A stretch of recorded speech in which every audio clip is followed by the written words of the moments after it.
this time on Graveyard Carz. We've got a really neat car coming through the shop. With 10 Roadrunner builds under his belt, it's time for one more. A 1969 Hemi Roadrunner in A4 silver. But can Mark validate this rare bird when it's missing its fender tag? One of the most important things, the fender tag was gone. And what will it look like under the surface? Rusty from the headliner down. With work stacking up, is Mark getting too distracted? I listen to it all now. I'm not playing your game because I'm eavesdropping. Plus, the unseen art of interior. These will be ready to go in the car. It's all in the prep. It's much like in the paint shop. Exhaust, decals, driving, and delivery. Will this breakneck build have collateral damage? I have nothing to do with Marty.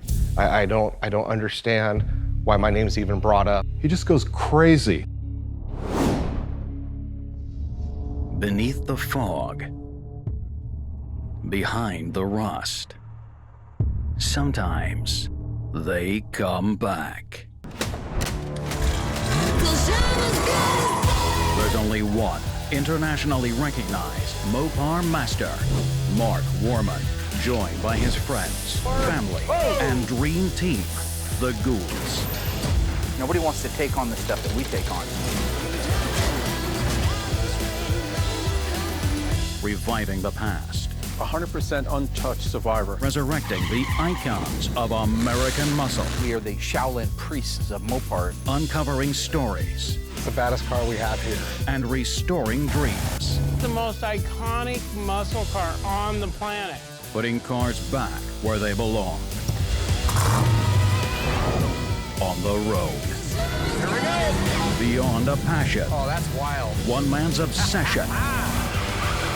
With Mopar perfection. This is Graveyard Carz.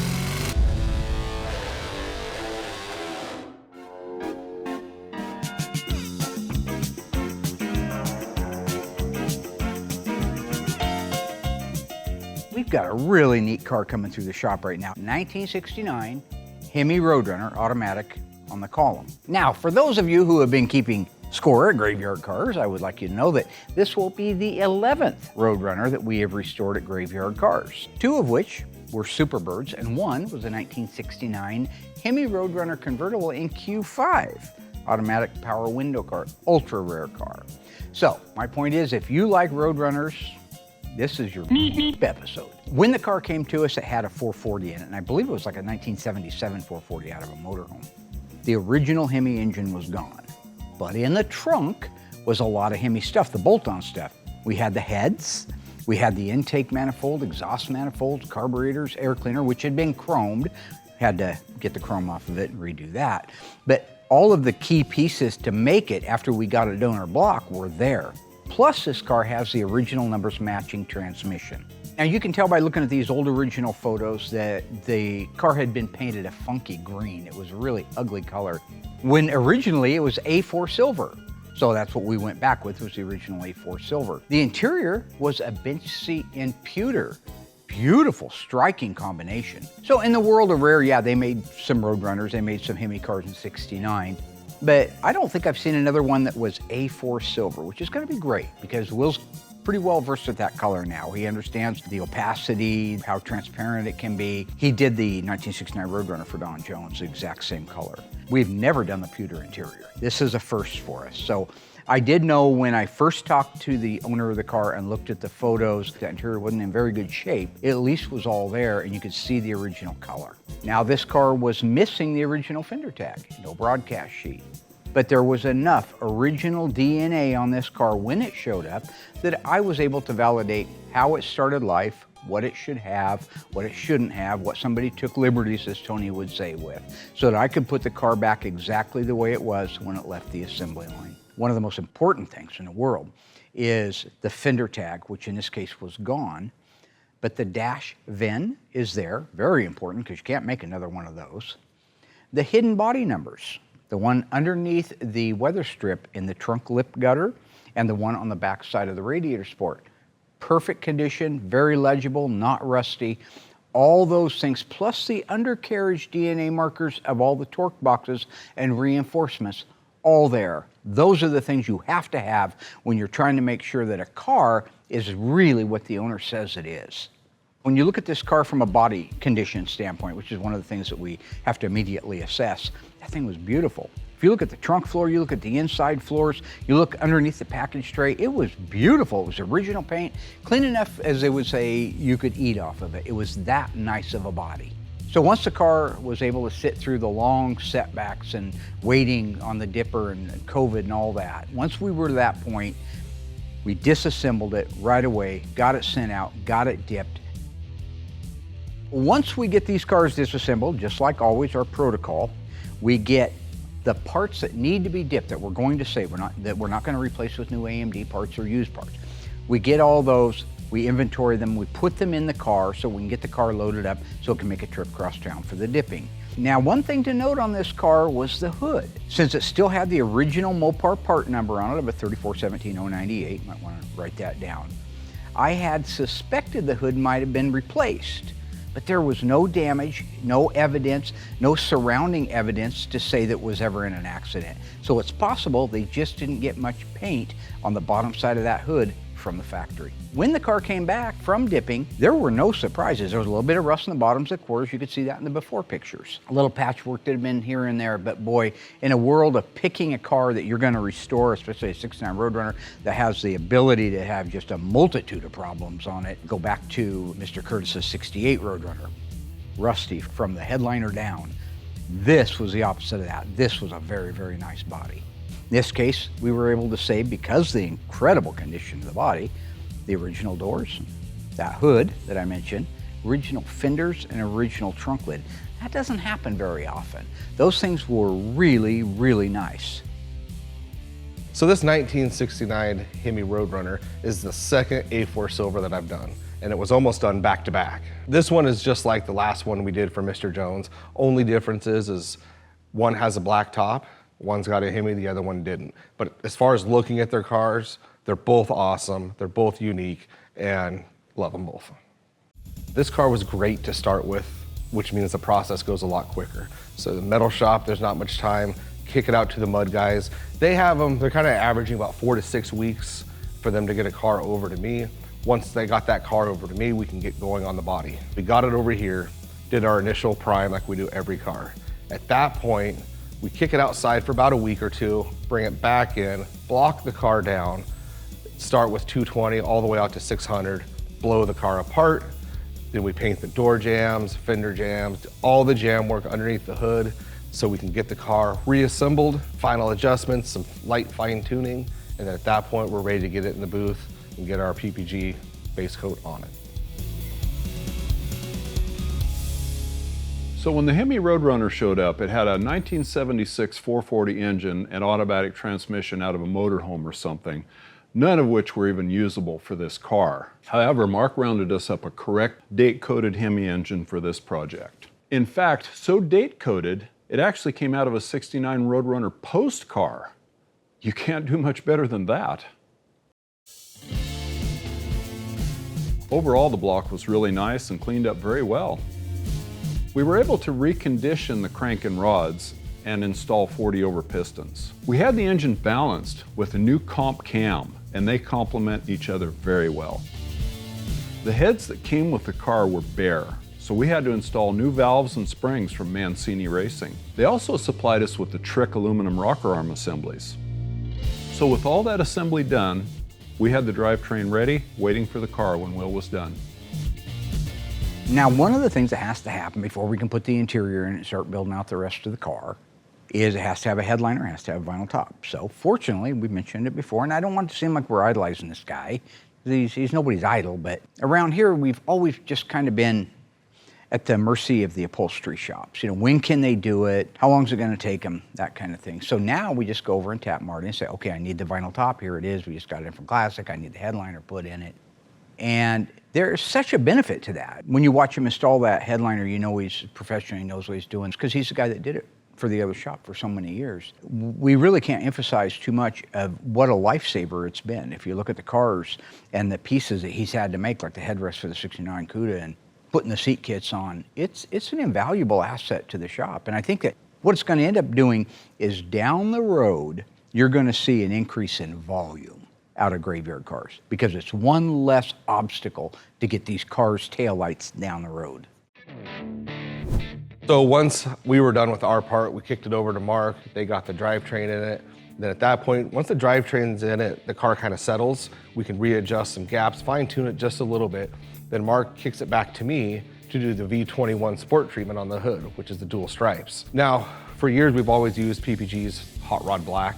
It's a great finish, looks amazing. But recently we partnered with this other paint company called 877 4 Paint Now. And they do a lot of the original colors, textures, our dashes, our silvers for the rally wheels, grills. For what we do, it's instrumental to make these cars even closer to factory. The stuff that the paint that they supply us with has the exact same flat finish, except that this has a textured finish. We didn't have it at the time when we did this car, but moving forward, we're gonna start spraying the hoods. So when you look at them at home, normally you see just two beautiful stripes that are flat. Now you're gonna see they actually should have a texture in them. I'm excited to be able to dial in what we do even more so. So we'll see how it goes. A little nervous, to see what the customer is gonna think because it's rough, but it is the correct way and that's how we're doing it moving forward. One of the luxuries we have now is we can up our game even further than what we're doing now.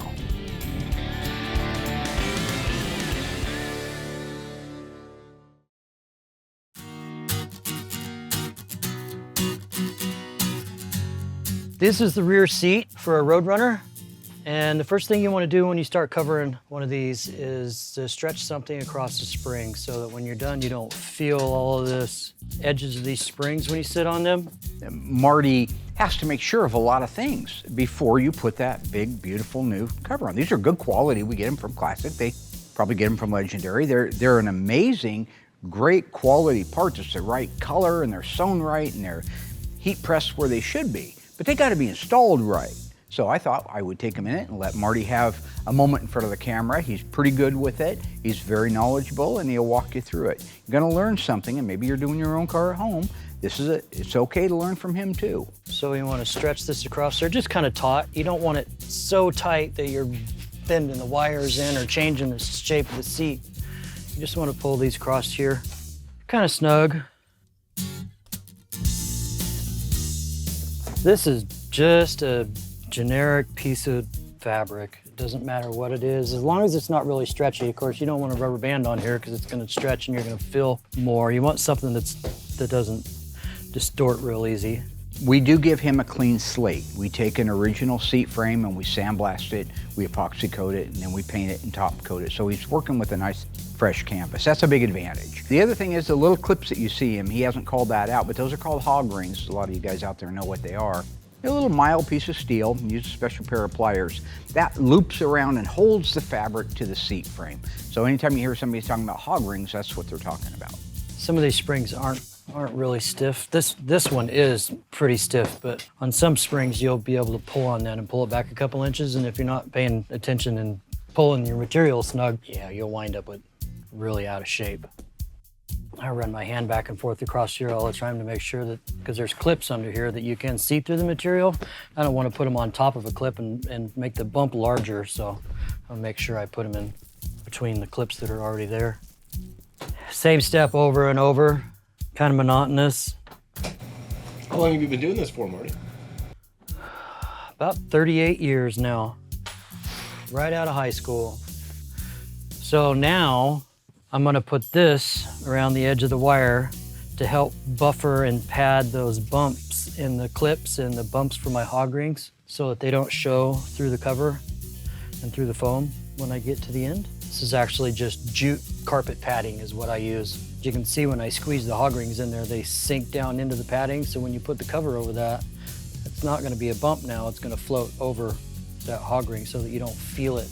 One of these details that it seems like either people don't do or they just don't show. These particular kits, the back seat kit that he's working on right now, that was the only part we couldn't get in time. We got the front seat covers, they were all sewn up. We got the back of the back from the manufacturer. What we couldn't get was the seat bottom. So what we do in that case is we call up Legendary, who makes all this material, and we have them send us enough material, the original material, And Marty sewed that up. So what you see him installing right now is something he sewed up, like you saw him on the other cars, kind of save the day. So yeah, we're almost doing everything except making the material ourselves. If you wonder how we know that we're getting the right fabric, when Stan's Upholstery closed down, I bought all of his original books.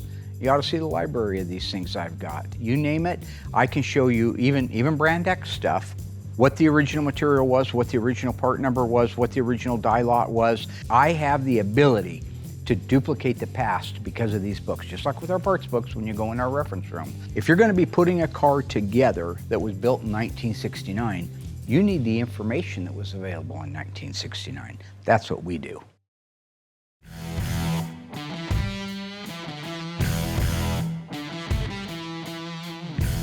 The glue that I use is just contact cement that you can pick up in most hardware places. I've been told that it's basically the same stuff that you do countertops with or vinyl flooring. It's just a little thinner so that you can spray it through a glue gun.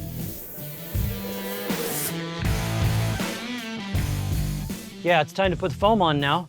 And again, I'm just gonna glue this on with contact cement.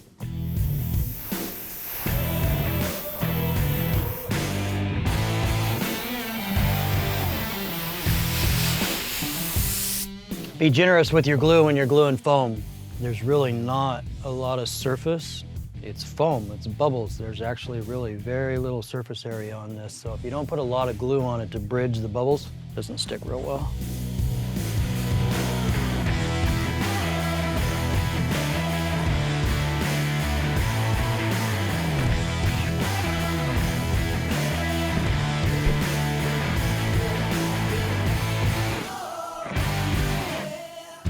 Now, when you see him doing the final fit on this back seat, he's done all the prep work. That's why it goes on like it does. He's done everything to make sure that that's a perfect job in the end. It's all in the prep. It's much like in the paint shop. All of the guys that surround Will make that car look perfect before it gets painted. Then he walks in, he shoots his color on it, takes all the credit for it.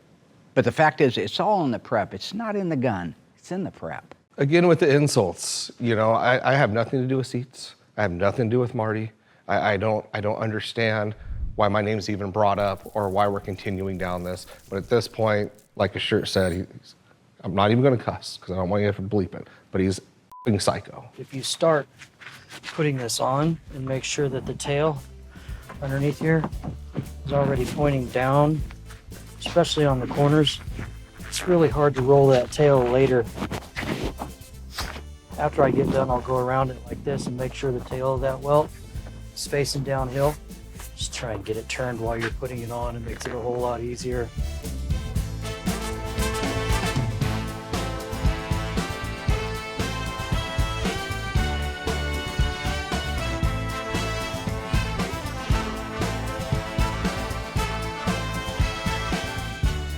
I'm gonna finish buttoning this up around the bottom. These will be ready to go in the car.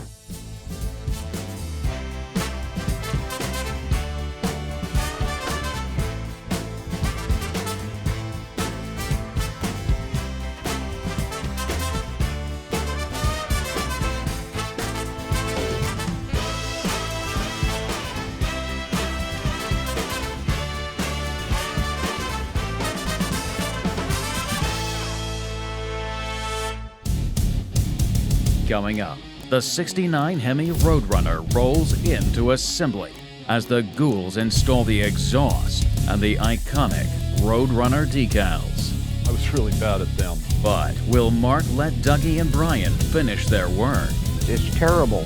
Or let Will finish his sentence? Who taught you? I don't know. You. Your dad, God rest his soul? You, my dad's alive. Out of kindness, I want to be involved in it, keep the scene alive.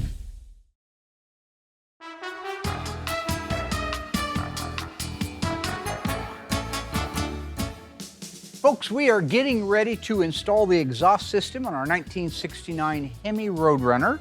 You only have a few things left to do after the exhaust. What's left? We got some running birds that need to be put on the doors. Running birds on the doors. Yeah, we got to finish up the splash shields inside the front fenders. Splash shields in the front fenders. Yeah. Do we want to go put a windshield in it? Do the windshield, We can the do a windshield windshield trim. Yeah. Windshield trim. So 69 Hemi Roadrunner, just out of curiosity, maybe you guys can help me out. I'm getting a little old. 69 Roadrunner, two-door post, Right. 426 Hemi automatic. How many you guess? 43. Your guess? 349. Pretty good on both parts. It was actually 162. When I first started here, Dougie warned me that Mark likes to put people on the spot on camera. And now I see what he means. I guess before I go on set next time, I will memorize everything I can about these cars. Wow. Now say it was a hardtop, how many did they build? Ooh, more? I'd say More. like 700 or 800. 350. Yours is more close, Ah. without going over. You went way over. It's 187. Oh, wow. I tried to warn Brian, I really did, but then I forgot to prepare myself. It's like those stupid pop quizzes in school. I was really bad at them, but I'm worse at this. So it's not bad though, but not many, right? You're talking about two-door hardtops and two-door posts all combines what, 300? 300 some? cars, yeah. So yeah, that's pretty amazing. Let's But- install some yeah. exhaust system. You have any questions of me, sir? Let's do it. All right, Dougie, should we get some straps in place here? Get our Yes. H-pipe going, yeah? Yes, sir. What's the first part you're gonna put on, gentlemen? The H-pipe. The H-pipe. These are aluminized, so they're not quite as heavy as the original cold-rolled steel. And don't let me get in your way. I'm just here to kind of All right. drive this whole bit as long as I can take you to. Now, Doug, do we want that blue strap in place for this H-pipe? Why don't I just help you out? We have Go to ahead roll and it set in. that bad boy down there. Mark and just I'll helped us out. give him a hand here, if I can. Here to help them in any way that I can. You believe that, don't you? I believe that. I believe right. you, Mark.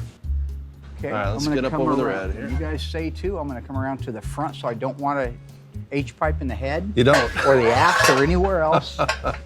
Okay, I so see. we're gonna Now, feed your side up But first. yeah, so let's hold off on this because we actually have to come up at a strange angle here. One of the things that I like to do is, as a car is going through the shop, at some point work on it. I hadn't done anything on this particular car, so I wanted to help the guys put the exhaust system in.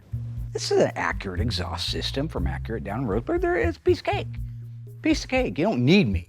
We had his daughter out on one of the episodes. She put it in faster than all my employees put together do it. So it's a simple system. I also wanted to be involved because we're filming it. And I love you, my audience, too much to put you through that. It's miserable, guys. It's terrible. So we're gonna do this 68 times. You had to say that. Do I need to point them all out or do you got them memorized? Let's go back to one. Let's go back to one. I am already confused.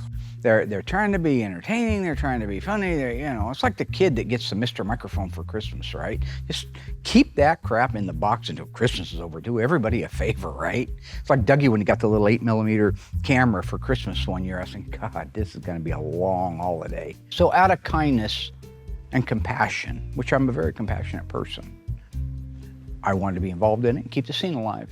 To get into this. No problem. Here to help if I can. All right, Oh, Doug. looking good right there. Doug, can you Hold push on. the back end up All just a I'm little doing is bit? holding it, Tiger. There we I go. ain't hurting nobody. If that's what you're trying to get to, where I'm hurting somebody, you're just dead wrong. What is he talking about? All I said was hold on. And he goes nuts, like over the top. This is why I'm terrified all the time. He just goes crazy, like cuckoo for Cocoa Puffs. Watch out because I'm Cocoa Puffs! Cocoa Puffs! Cocoa Puffs! Cocoa Puffs! All right, there we go. I'm in. How are we looking, Brian? Not too bad. I think we're gonna have to put those longer bolts in there and pull it into place on this side. Okay. Okay. So I'll grab those bolts if you got her. I got her. Okay. Well, the only reason we're filming it with 3 people is because I wanted people to see what I have to deal with Well, you have to on a do daily basis. Yeah. So I'll step back out of the way while they work there. There you go. Thank you, Mark. Okay. So the guys have the H-pipe in place now. It's just bolted, temporary. You don't need to watch this. Start putting the mufflers on. I gotta agree with Dougie here. Mark's as knowledgeable as they come, but sometimes I'm starting to wonder if his old clutch is starting to slip. Dougie, remember when your daddy bought you those purple hornies for your Barracuda? Never did. Interesting. Where'd they come from? Brooks Auto Parts. Brooks Auto Parts. $9.95 a pair. I bought them myself with my paper out money. What paper route? You're talking about the paper route for the Springfield News on South 4th Street? They had 9 customers. The entire paper was 3 pages? That's your paper route? You're gonna save enough money when you're 12, by the way, up until the time you're 18, so you can go out and buy purple hornies? With the money you earned from a paper route that only paid a nickel? This is what I'm talking about. It isn't the crime of having something given to you, it's the cover-up. This is what got Nixon in trouble. You didn't have a paper route. The heck I didn't. Yeah, when you were 3. Springfield News, 85 cents a month. Yeah, but you didn't have the Barracuda at the same time. Yeah, I had a paper route when I was 11 or 12. It was more than 9 houses. My houses were 20 miles apart. Mark just had to go up one block, over and back home. But that's not the point. I bought my parts from Brooks Auto Parts, cheapest parts around. They're closed now. I paid $20 for a pair of glass pack mufflers called Purple Hornies. This came out of my own pocket, out of my savings. My dad didn't buy those for me. You know how I figured out how to make change? So I go up with this little ticket and I'd hand it to the guy and I said, I'm collecting for the Springfield News. And he'd give me back a big round circle and a smaller circle. And I knew that was right, 85 cents. I got 15 cents back. I learned that all by myself. Well, which one was the big round And that's circle? the threshold. The nickel. Nickel. All right, have fun, guys. Well, thank you, Mark. Let me know if you need anything. A walking two-legged Let's miracle. get these loose. Just. You know how I knew this was the right muffler? Why is that? Because it said right on the front of it. Oh, yeah.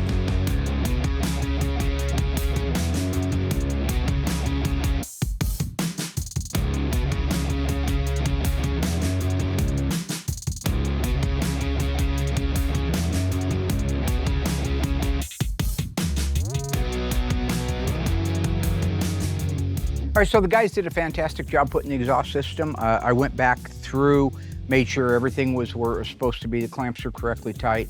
The trajectory of the exhaust tips going out the back, they did do a beautiful job on it. It's a good system, did a great job on it.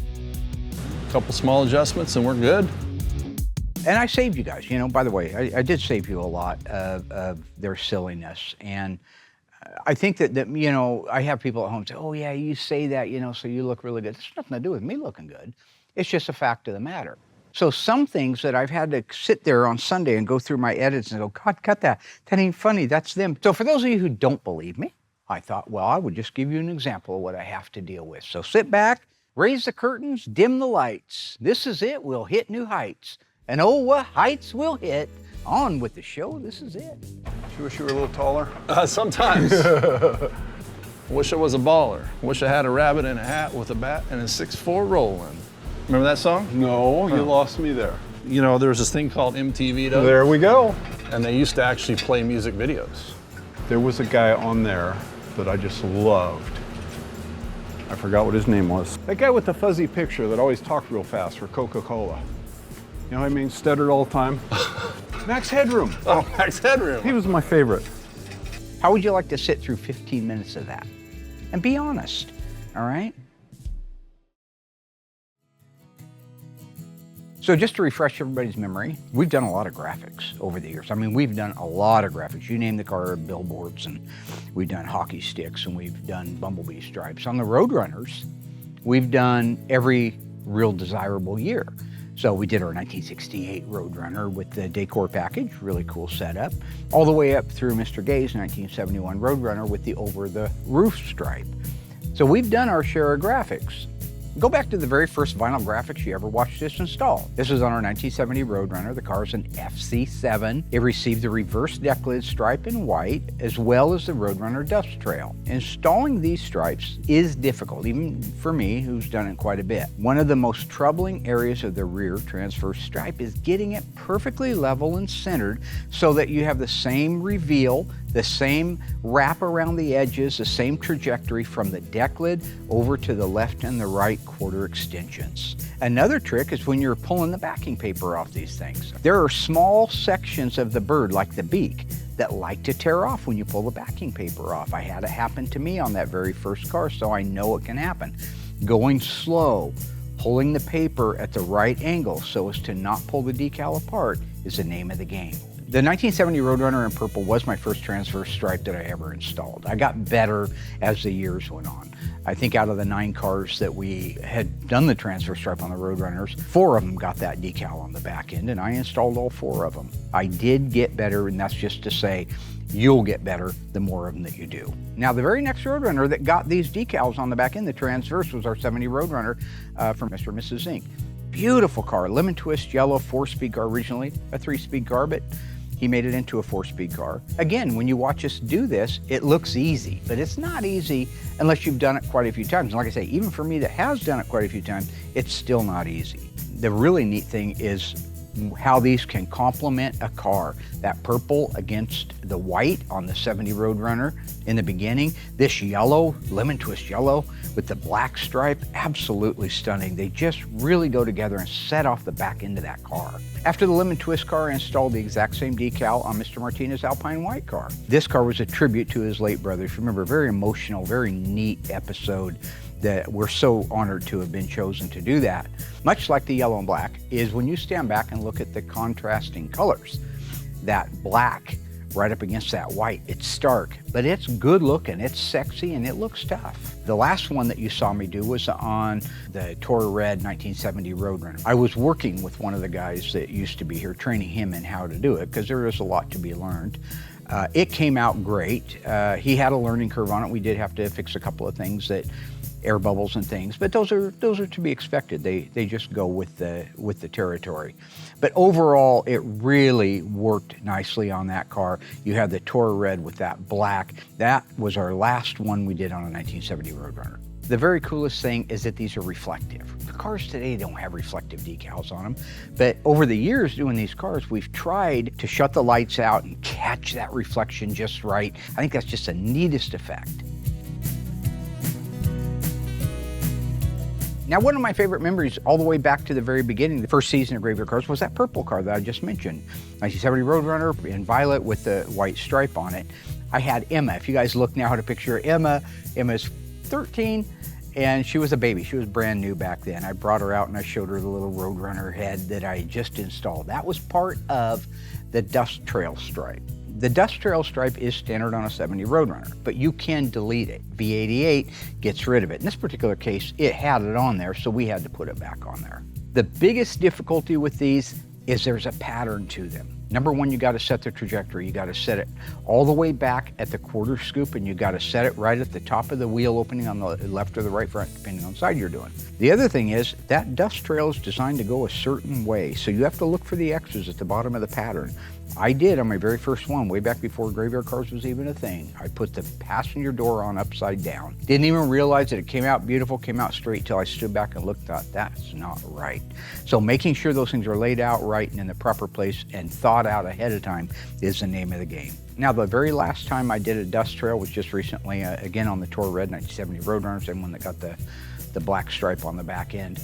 That one came out beautiful. That car came out so uniquely cool because he did take a lot of liberties, as Tony says, as I've said before, but the things that he put on the car just really made it look right. And I love the dust trail stripe on it. I think it absolutely complements these cars. If I had bought one when they were brand new, I definitely would not have deleted it. So that's really a rundown of the different cars that we've done, how they come out, what they look like when they're up against a car, why you might want them, why you might not want them. This is the very first thing in the way of decals that Brian's ever done. He's been great at everything else, so I expect him to do well.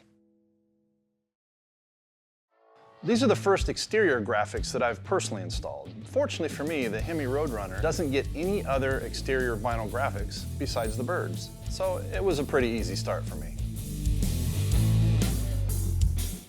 You know, this is great, this is funny. You know, here's what Mark does. So he gives Brian like a little Roadrunner, easiest decal in the world. Brian puts it on because they don't require any talent or effort.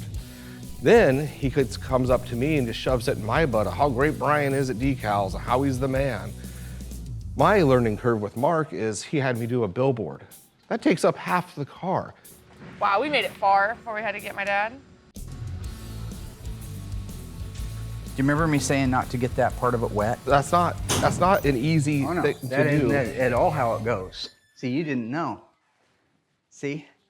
I listened to it all now. I'm not playing your game because I'm eavesdropping because I knew you'd go off script. I would know. I'm just saying Brian did it great. I'm just explaining the typical stuff that you do to me. I wanted you to tell everybody what a great job Brian was doing, but instead you made it about you. No, because he puts that little thing on, and then he's like, man, Brian's really got talent for this. He is really good at it. And he's done a couple of little information decals, and I couldn't believe how nice they went on. But that's not the point. The point is, why did I give you the most difficult one in the world, huh? Why? Remember anything about it? No, yeah. I don't understand, because as you gave me the most difficult one in the world, and you weren't a good teacher with it. You want to do it all on film, you pair me with Alyssa, you know I'm going to fail, and you want to film the whole thing, as opposed to doing it off camera and trying to use like a good teaching moment. You wanted to just make fun of me. No, how it actually happened was I was putting decals on the GTX for Mr. Goldberg, okay? I was putting them on, I was doing a good job, and when I had to jump up to get in there to roll a decal around the edge, he goes, what's wrong with you? I've seen Danny DeVito jump higher than that. Like making fun of my stature, No, right? whoa. No, that's exactly what you did. So then you went in to say, no, it's crooked, and you got to list it and go on, and just your little partner in crime. From right here, the top one just looks a little bit closer, like the space between the that Right free there? space between them. Remember her, the one that you helped steal a car? So I just thought, you know what? If they're so big and so bold and so great at everything, put a billboard on sometime, right? Which is fine if you would have set me up for success. Remember what to not say, fa- believe none of what you hear and only half of what you see. Well, I'm hearing now, okay? You got that? Yeah. Boom, chakalaka. So I'm gonna go finish the monitor. I'm glad I'm listening now. Yeah, me Dougie too. was right. Yep. A lot of backbiting goes on in this place. A yeah. lot of A backbiting. lot of it. Yeah. Mostly pioneered by you. Who taught me? What? Who taught me? Who taught you? I don't know. You. Your dad, God rest his soul? You. My dad's alive. Mark's a lunatic. I mean, that's real. I'm not just saying that. He's psycho. His shirt matches his actions. I mean, he doesn't kill anybody, but that not right mentality is there. Because I know you people at home, you laugh. It's silly, Mark. Some of you don't like it at all, but that's we should be done with all this by now. But he comes out with his headset, normal stuff. Guys, and it's just getting worse as he gets older. So I don't know where you guys come up with this headset stuff, kangaroo stuff. Clearly somebody's got too much money. Still to come, with this epic 1969 Hemi Roadrunner about to take flight, Brian buttons up the final details, And it's gonna be dead center here. showing he has what it takes to perfectly place the iconic Roadrunner graphics. And I'm just gonna work on centering it by eye. Finally, a Hemi build as gorgeous as this car would not be complete without a proper road test. So Mark takes this shimmering A4 silver beauty to the beaten down streets of Springfield. One look at the car, and you know this car was born for speed, not for looks and not for comfort. This may have been a textbook build, but it remains to be seen. Will the test drive and delivery go off without a hitch? Find out when Graveyard Carz returns.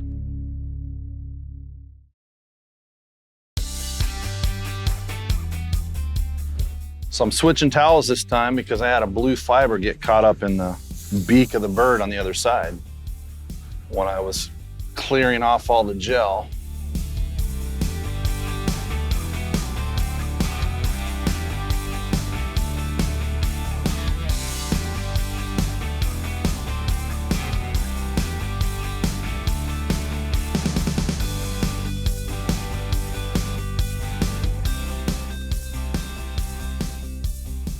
On the two I just put on, they were running birds, so they're actually running, they're in motion. This guy's standing, holding his helmet. And it's gonna be dead center here, and I'm just gonna work on centering it by eye. On the other two that I installed, I had some tape in place to make sure they were dead on. This one, I'm gonna step back and make sure it's dead center on the trunk. See how it goes.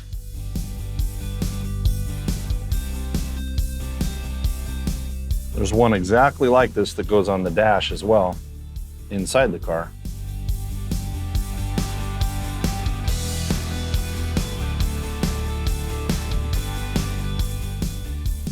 All right, I'm gonna step back and see what I think of that.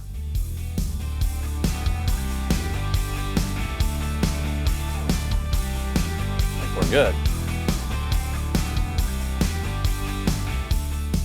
The birds I installed all went on smoothly without anything lifting when I pulled the backing paper off. I use the application gel that Phoenix provides, and when you squeegee out the product, that decal is stuck on perfectly. All right, there he is. Our 1969 Hemi Roadrunner is finally complete, standing proudly as a pristine example of one team's dedication to excellence and their undying passion for Mopar muscle.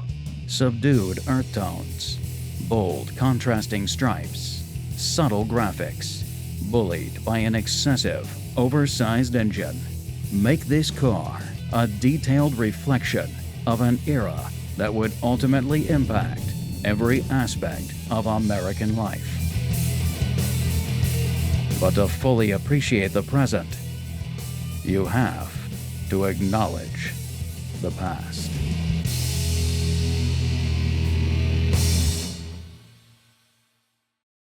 The future history of the United States would be profoundly impacted by the summer of 1969.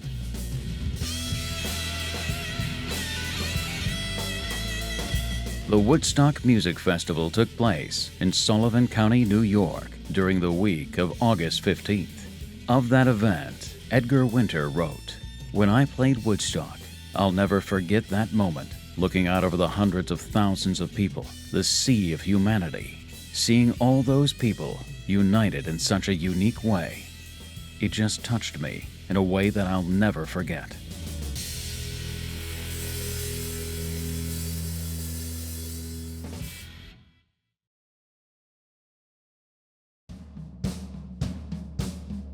Only 6 days earlier, August 9th, 1969, the world was shocked and horrified to learn of the Manson murders, led by Charles Manson and his so-called family. The country grieved for the victims and began to heal from the exposure to this corrosive cocktail of evil and insanity. Manson later wrote in his memoirs, "A long time ago, being crazy meant something. Nowadays, everybody's crazy."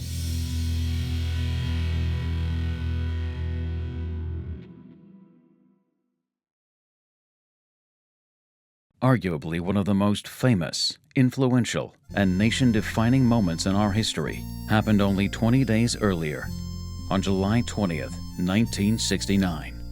Over 500 million people tuned in live to see Neil Armstrong as the first in human history to step onto the moon's surface and proclaim, "It's one small step for man, one giant leap for mankind." From our father's father, it's been handed down. The circle of life goes round and round and round. My hometown. You can't stop history. It simply is, shaped every day by every one of us. Every picture, every smile, and every tear we shed are uncredited contributions to what will become our shared story. As you watch this beautiful Hemi Roadrunner traveling effortlessly through the streets of Springfield, Oregon for the first time on this day, July 11th, 2023, nearly 54 years to the day after the landmark broadcast of the Apollo 11 moon landing, Mark Warman would like to leave you with these words. History does not have to remember me for the cars I have restored. That responsibility lies exclusively with clients, their families, and their friends. These timekeepers of history that will tell my stories years after I'm gone. This is Graveyard Carz.